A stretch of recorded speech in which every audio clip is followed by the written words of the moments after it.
Welcome to Checks and Balances. I'm Michael Vincent. This is James Blair, and this week an absolute cracker. We promised you it. It's how to pay off that consumer debt.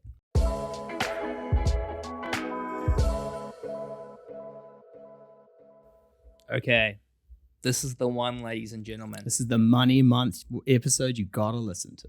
Yeah, look, if you don't have any short-term debts, pass it to somebody who needs this lesson. Maybe, say, for example, you've got a brother, you've got a sister who needs some help. This is the one where those that, without the intention, have got into bad debt habits and are looking and going, I don't know if I can get myself out of this. Yeah. I don't know if I have what it takes. I don't know where to start. You know, you're down on the canvas. The ref's looking at you, going 8. You're looking up at the lights, 9. And then you get this podcast episode. And you go, do the Tyson Fury. Eyes pop open. You get up and you fight. Today is all about how to pay off consumer debt. Now, Mike, we've got a list of steps in terms of it doesn't matter if it's $1,000 or $100,000, how to get out of this situation. Before we jump on the list, I want to talk about one beforehand. Mindset. Now, look, if you think you can keep the same mindset around money and your life is going to change, you are 100% wrong. Whatever you have done to this point, to get into the debt that you have, credit cards, Afterpay, personal loans, car loans, whatever, your thinking about money needs to change. And the reality of the situation is you have made choices in the past, and you have to take full ownership of those choices. Now, it might have been an emergency. I didn't have another choice. Then it's about what kind of protection strategy can we put in to make those choices easier. Yeah. Maybe it's been around frivolous spending.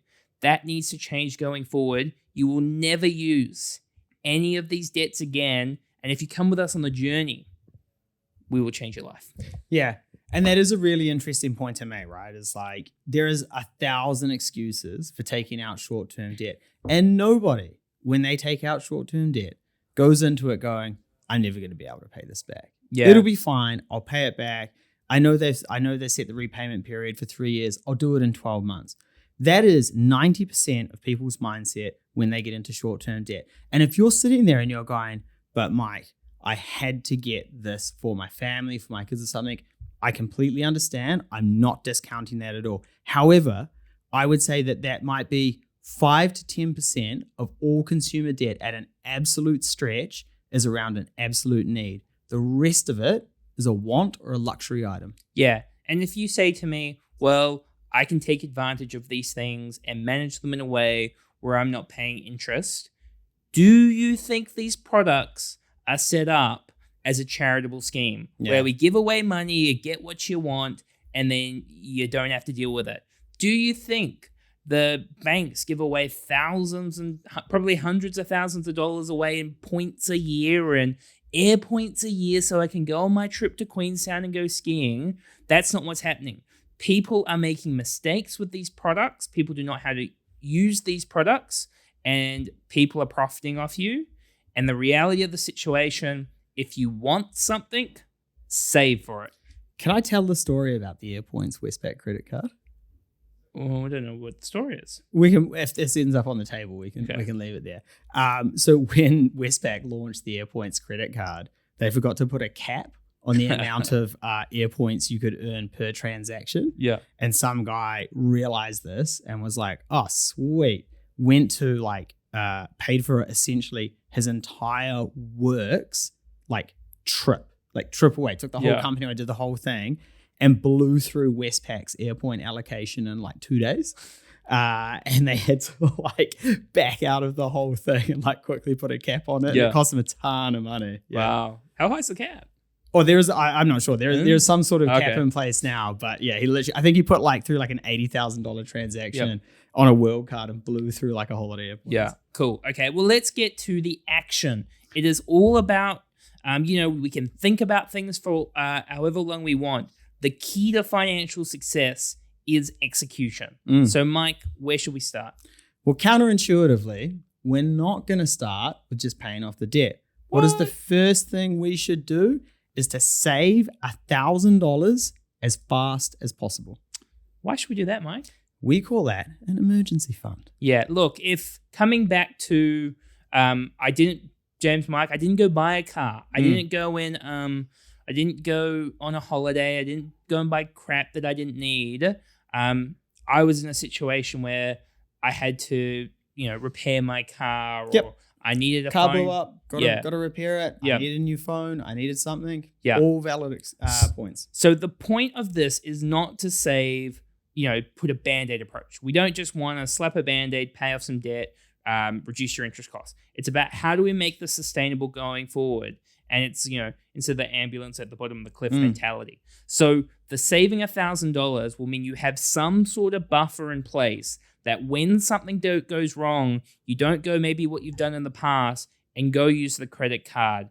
Go find the afterpay. Do anything like that. You've got this money set aside. It's the change in mindset. And that's the first step to changing the mindset. 100%. Next step is let's list down the debts. So I want you to grab a piece of paper as your action. And I want you pause it right now. If you need to go grab your piece of paper and pen. Ravi's got type out. Sorry, Ravi. Didn't know we were so tech focused. Type down the debts, car loans, credit cards, afterpays, whatever they are, the amount owing, the interest rate, and any conditions around them. A really good example of a condition is you get slapped with penalties if you pay it off too early, or you might have a interest-free period for a period of time. Yeah. So the first thing we want to see is what is the state of play? And that's, to be honest, where most people avoid this and put their head in the sand. They don't want to own up to the fact that they have these debts and actually they're costing them too much and they have made a mistake. And we see it constantly, right? People try and hide short-term debts from us when we're talking to them. I'm like, I'm going to find it. I'm going to work out what you got. But they're too embarrassed to take stock of it. So literally sit down, get that debt inventory, list it all out, and see where am I? This is my starting point. I just imagine Mike's mortgage calls going, do you have any other debts? And they go, no. And he goes, you listen to me. I have a special set of skills. I will find your debts and I will use them against you. And I will, because I'll see the transfers. I'll see the credit check. I see the whole thing. And like, man, it just, constantly. Yeah. The next step. So there's two different ways, Mike, we can go around how we tackle the debts, right? Which you would have thought there'd only been one way to roll. What's the first option? So the first option is the mathematically correct option, right? And this is what we always preach because actually at the end of the day, it saves you the most interest over time. And that is paying off the highest interest rate first, right? You look at them and I might have $1,000 on 22% and I might have $10,000 on a car loan at 14%.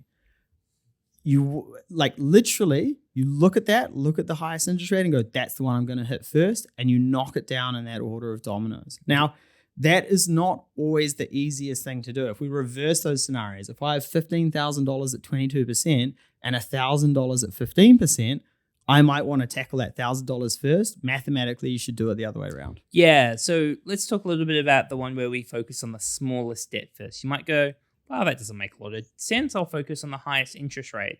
This is all to do with the psychology of money, you starting to build a better relationship with money and feeling like you're building momentum, right? Yeah. So say you've got 4 or 5 different debts all up and you focus on the smallest one and you go from 4 or 5 in the space of a period of time to 3 or 4. That is momentum. I'm starting to feel good about myself. I'm making progress. Yeah. And it's not all about, well, I could have saved $30 if I focus on the highest interest debt first. It's about how am I going to feel good, feel motivated, and make sure I stick to the plan. Yeah, and look, like we always say it during our presentations when we're speaking to people. Like people will cheer you at the start and cheer you at the end. The middle slog is where you really got to knuckle down and do it, and that goes with your own psychology, right? If knocking over those small debts for you is going to get you on the treadmill and get you cheering yourself on, start there. You don't need to start it mathematically the best way, because if you're going to give up and go like, this is too hard, I'm not making any progress, do what makes sense for you. Yeah, cool.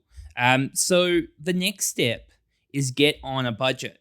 Now, if you go, well, tell me how to get on a budget. stop, go and watch episode 3 of Money Month, the different ways to budget and how to execute it. Look, you can plan, you can think, you can analyze different ways to pay down debt.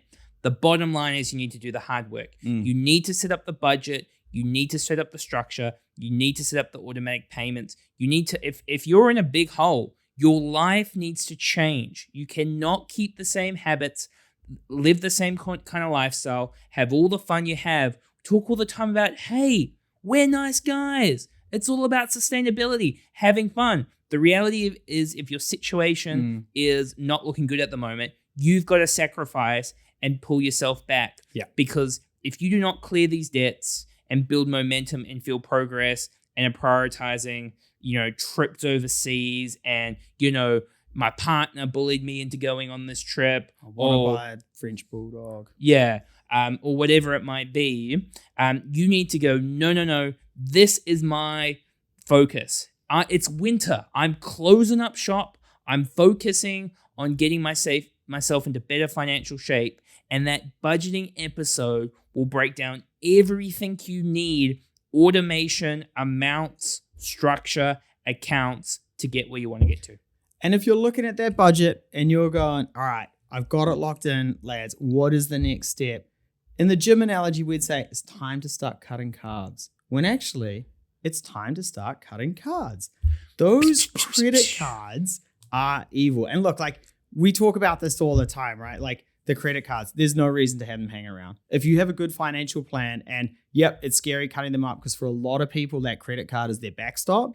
If you have a solid financial plan in place and you've got that emergency fund, there's literally no need to have one. They are predatory and they are going to cost you money. And cutting up cards isn't just cards. It is start closing those short-term debt accounts. You don't need an afterpay. You don't need that overdraft. You do not need the credit card. If you've got the emergency fund and you've got your budget in place, you do not need the short-term debt. Yeah, it's just not part of who you are anymore is the reality of the situation. You're not the person who you were when you took out these debts. You need to close them up, and there is no reason to be using them in the future. The other piece I would say in there is it's not just enough to pay down the debts and to cut up the cards. You now need to start looking at these interest rates and going, is there a way I can refinance my debt onto a 0% interest rate or a much lower interest rate to save me some money? If you go, where the hell would I start? There's this wonderful thing called Google. You Google refinancing my debt, rebalance my debt. 0% credit card, that balance transfer, the whole thing. Yeah. My warning on that, though, is sometimes those, especially the 0% ones, which are a bit of a marketing grab, they can be like a 6 or 12 month period. It's usually 12 months. Yeah, just be careful of the interest rate you're going to roll off to and make sure the debt that you have, you are highly confident that you can pay that debt off before you roll into the higher interest rate, or essentially you're back in the same situation. Now, the quick thing with that is if you put anything on that credit card, just remember you'll pay it off last. So you'll be paying off your 0% debt first, and you'll have some transactions sitting down the bottom at 22.5%. So it is very important with those credit cards that you do not make another transaction on them. You get them, you cut them up, and then you use the 0% interest rate. And that is probably a pretty good point of actually, when we've cut everything up, when we've paid everything off, we're shutting up shop. Closing time. You can't come back here. Seats taken. Can't sit here. We close all of the accounts and we do not take out more debt. Yep. And then we've got old mate Dave Ramsey, who's quite big in the States. He's got something called Get Gazelle Intense, which is you're serious about this and you run like your life depends on it. You need to, once again, we've got an episode. What episode was it? Episode number 2 on goal setting. You need a why. Why is this important to you? Why are your behaviors going to change? Why are you going to be a different person than you were yesterday? To be your motivation to take action, be intense about this. It's not about losing motivation. It's about, here are my values, here are my goals, here are the person I want to be in the future. And you're not motivated, you're consistent, and you're disciplined with these steps. Yeah. And if you are in a relationship or a couple, you have shared finances, it is very difficult to maintain this mindset unless your partner is on the same page. So You've got to be having this discussion with your partner about this. You've got to make sure that you're on the same page. You share the same goals. You're both realistic about what it's going to take, and you hold each other accountable. And if you are maybe going, there's probably some debts in here that I haven't told my partner about. Sooner rather than later. Yeah, the best way to deal with this is like full transparency and honesty. Yeah. And just go, look, this is what's happened. Yeah. I really regret doing this. Unfortunately, I've got the debt. There's nothing I can do now, but I'm telling you because I really want to make a change and take positive steps forward. And I promise you, the anticipation of having that conversation will be worse than the conversation and will be worse than the outcome. We see it with our customers all the time, that literally the stress of trying to hide these debts when you've got a $10,000 credit card and you're trying to make the interest repayments every month without your partner finding out is honestly baseline stress through the roof. And the reality is, if you don't get your partner on the same page and you're honest about where you are, you're not going to be able to do it. Yeah. That debt's going to be in the background. You're going to apply for some lending at some point. We'll find out. And you're going to get declined and you're going to have to tell your partner. So it's much better to have this conversation at this point. But the really good thing, right, is if we are consistent with these steps, you will pay off the debt. Yeah. You will feel so much better about your relationship with money. And then we can move on to the much more fun parts. So once that debt's repaid, once we've built momentum, and essentially we're back to zero in terms of the financial position, then we start building that emergency fund. So before you play around with sharesies, looking to buy a property, any of those things, we need to build more financial stability for your situation, that when life goes wrong, which we all know it's going to go wrong at some point, that you do have 3 to 6 months of expenses as an emergency fund is what we recommend. So once debt is gone, we are starting to regularly contribute to where that $1,000 is that we set up right at the start to make sure that we are financially bulletproof. Yeah. And look, we've summed this up for you in a 20, 25-minute podcast, right? This is not a 20 to 25-minute journey. This is, weeks, months, years of trying to get this under control. But I promise you, it is worth it. And when you have cleared all this debt and you're on the other side of the ledger and everything's starting to go from red back into the black, it is an amazing feeling. I got chills. Like I'm a little bit emotional about this topic. Fundamentally, a lot of financial advice is focused on creating wealth and people with higher incomes and those sort of things. But I'm really passionate. And for those that are listening that are going, I can't do that, I promise you can do it. And if you listen to the rest of the Money Month episodes, there will be episodes in here that will help you, build the momentum to make this even better. So please come on the journey. We believe in you. If you want to make a change to your situation, you just need to make it a priority. 100%. Alrighty. Thank you for joining that. Make sure to send this to somebody who needs to hear this message. Please give us a review. Really want to hit 100 reviews on Spotify, and we'll catch you next time. Cheers.